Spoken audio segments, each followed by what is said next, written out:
Sayyid Muhammad itu pernah mukasafah di makamnya Rasulullah. Ketika ada satu kelompok saf awal, Sayyid Muhammad tanya, "Man hum ya Rasulullah?" Qal hum ashabi. Saf kedua masih hum ashabi.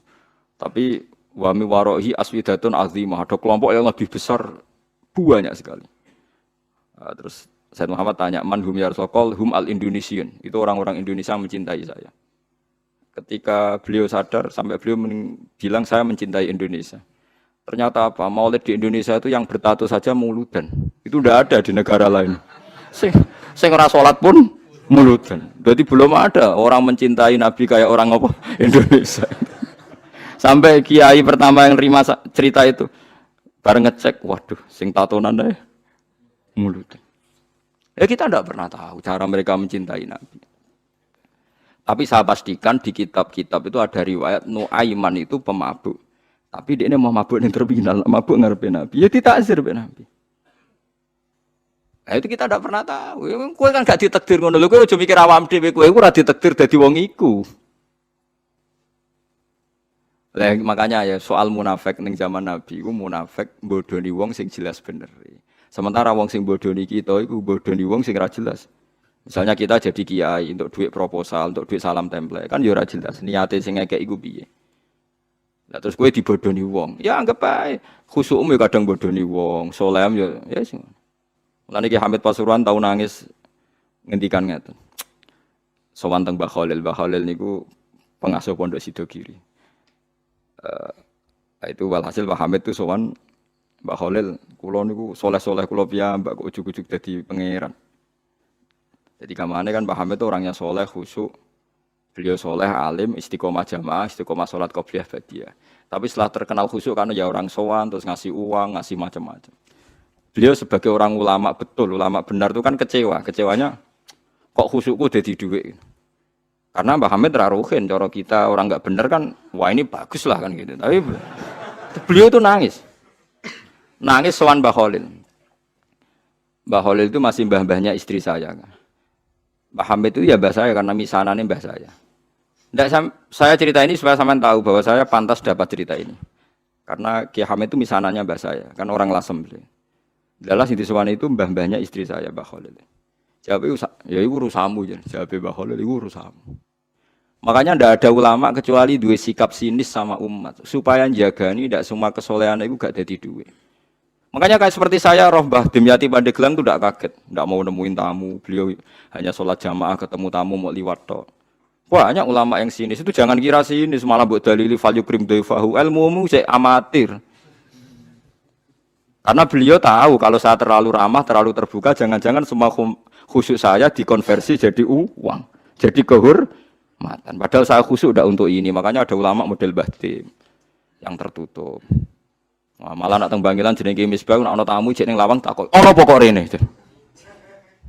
Nyon barokah jenengan, wis tak barokah nak gak ganggu aku, mulai. Iya, jajal. Tapi ada ulama juga yang hormat sama tamu. Kata guru kula Mbah Mun hormat tamu, Ki Arwani hormat tamu. Karena perintah Nabi fal yukrim dhaifahu. Tapi yang tidak hormat tamu ya banyak. Ya sampean tinggal ngikuti mana. Nah kaya kowe ora perlu anut niatan uta ora ana tamune lah. Oh malah penak kaya sampean penak. Niatan uta ora ana napa? Ora ana tamu. Jadi ulama itu banyak, Anda boleh milih, kefiahnya boleh milih. Tapi yang jelas khusyuk nak ditenani tetap dadi duit. Wong terkenal alim sing suwana akeh, terkenal wali sing suwana akeh, iku nak nganti mbok nikmati iku dadi donya. Saleh dadi napa? Donya. Lan ada kula kan khusyuk semua.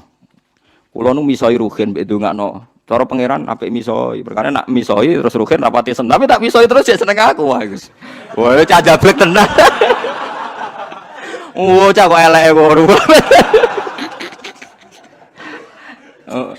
Oh, zaman kula kos teng kota gedhe angger sore baturi kula tak usir. Ben mulai sakake bojo. Mun mboten arep-arep kula kesel.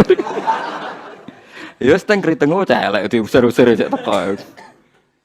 Jadi iku sirine kenapa banyak ulama tertutup.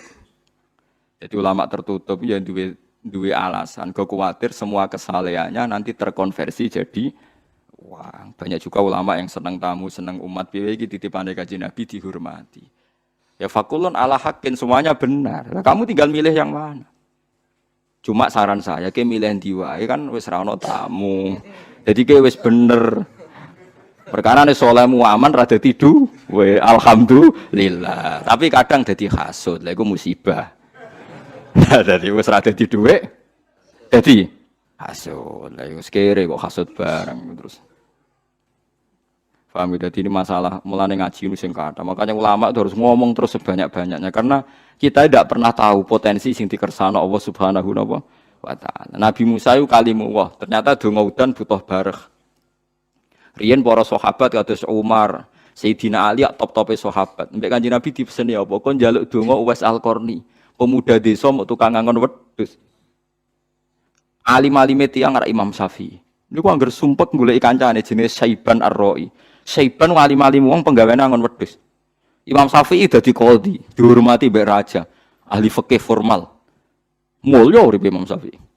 Tapi nak sumpah golek Saiban Ar-Ra'i. Mergo angger kabeh kiai kok duwe dhuwit mulya, kok wong mikir, wajar ke tenanan mulang lah, apa-apa terjamin.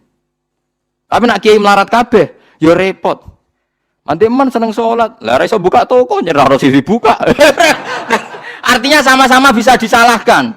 Engko nak kiai sugih ayam mulang jare mergo dhuwit. Kiai melarat sregep mulang ya pancen ra ono buka toko nyerah dhuwit. Sama-sama bisa digugat. Makanya Allah bikin nabi macam-macam. Ono sing Nabi Sulaiman sugih blegedu. Ono nabi melarat gudiken, nabi sinten sapa? Ayo. Nabi Nuruhen. Wah apal ya, bangsa nabi melarat-melarat itu apal. Kelirune dekne Nabi Ayub pada akhirnya akan kaya. Lah dekne ra iso niru sing pada akhirnya iku. Saiban Ar-Ra'i niku alim-alime tiyang niku Imam Syafi'i ketika tanya jawab sama Saiban Ar-Ra'i itu sampai muridnya itu tersinggung. Saya baca ini di Ihya di beberapa kitab dan di Taqwiyah ketika saya ikut majelis muashalah Said Umar Hafid di Langitan. Itu beliau ketika cerita ini. Tapi cerita ini masyhur, bainal ulama memang masyhur. Itu Saiban Ar-Ra'i ditanya. Sampai muridnya Imam Syafi'i tersinggung, misluka tasalu hadzal badi. Alime jenengan kok takok wong bedui. Mereka menggawe angon wedhus, ya wong kumuh. Bareng muridé ngerti dialek Imam Syafi'i, ditakoki Imam Syafi'i, cara kowe wedhusem wajib zakat ta ora? Padahal wedhuse mung 7. Ala madzhabika am ala madzhabi. Cara mazhabmu ta mazhabku? Ala madzhabika. Ya nek cara mazhabku ya wajib. Aku duwe wedhus sithik tak zakati, akeh tak zakati. Mergo donya mesti ana subhate. Apa ana subhat ngenteni nak akeh? Iku mazhab fikih amatir. Lho ada zakat ngenteni wedhus 40 apa nak 5 gak subhat. Dagang ada zakat ngenteni nak nisab apa nak sithik gak subhat. Donyane rugen to sithik lah gak subhate padha nak jenenge donya. Lho kita kan lucu kan. Zakat ngenteni sak nisab. Lho apa nak rasa nisab gak ono subhate. Paham sih kalau maksudnya? Akhirnya murid Imam Syafi'i mulai, wih, wong kok pinter iki deh, mulai meriah. Ditake alamat dzabika alamat dzabi. Ya nah alamat dzabi semua dunya cek akeh sithik wajib zakat. Nah alamat dzabika yang ngenteni sak nisab. Akhirnya takok apa sampai beberapa hukum. Tiap ditakoki, anggere ditakoki alamat dzabika alamat dzabi. Alamat dzabika jadi madzhabem piye? Terus diterang. Terus akhirnya mulai, terus muridnya lagi ngerti. Masya Allah, cerita. Jebul Imam Syafi'i udah konco walim, tukang ngangon apa? Wedhus. Ya karena kita tidak pernah tahu. Jangan-jangan kita ibadahin sholat istiqomah jamaah mergono santri, urip mapan. Jangan-jangan tidak rono santri, gak sregep nopo jamaah.